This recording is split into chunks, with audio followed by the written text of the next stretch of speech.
Well, do you see a collapse, though, of the international monetary system or just the United States' financial system? Worldwide. I'll tell you what's happening. You want to know what's going on economically right now? Yep. Behind the scenes right now, France is broke. France basically about 2 months ago declared bankruptcy to most of the international banks. Germany's quite possibly not far behind. The euro hit.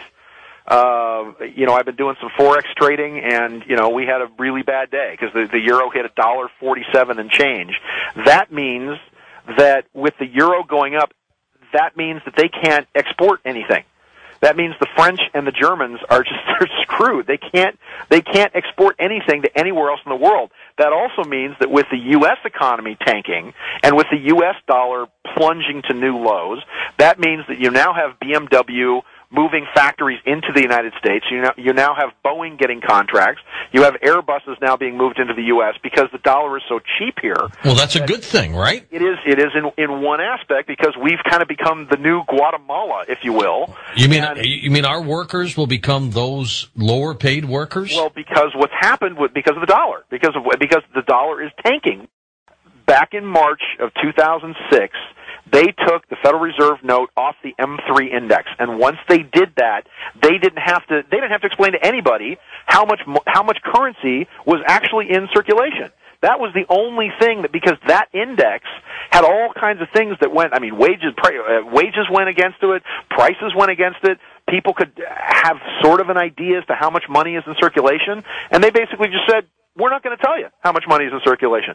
I did an interview. I had a conversation with the head of the Federal Reserve Bank in San Francisco, and I printed it in my newsletter. And I flat out asked him, and this was about 2 years or so ago, I said, "How much money is in circulation?"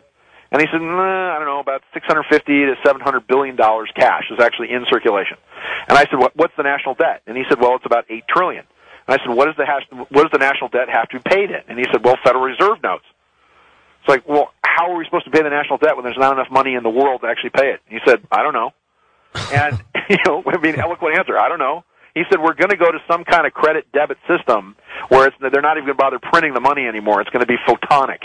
It's all going to be blips of light and photons and all on your credit card. And eventually, which will go to an RFID identifying chip system, which is the cashless society. Yeah, of course, a cashless society because now, and here's the really scary thing. I mean, the next step is there are people talking behind the scenes now that the euro is going crazy, that the central banks now have done the exact same thing to the Europeans that the Federal Reserve did to the United States beginning in 1913. In 1913, here's an interesting conspiracy theory for you, the only people that could have stopped the Warburgs and the Morgans and the bankers, the Rothschilds and these gangs from forming the Federal Reserve were people like the Astors, and they all died on the Titanic.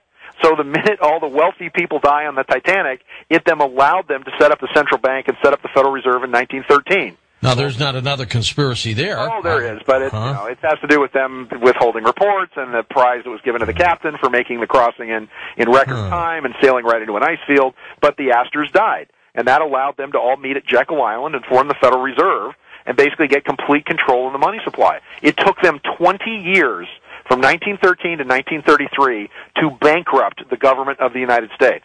What is happening in Europe is that the European Union and the formation of a central currency there, they are doing exactly the same thing to the Europeans they did to us. They will bankrupt out Europe, and once they bankrupt out Europe and form a depression, if you will, they'll be able to gain complete control of assets, and they'll do everything to the Europeans that they did to the United States between 1933 and 1945.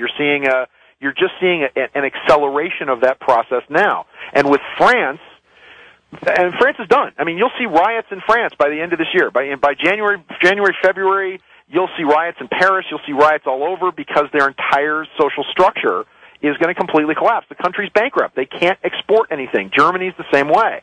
And why allow this to happen? Because it allows them to get control of assets in the United States. They're talking about maybe just letting the dollar collapse.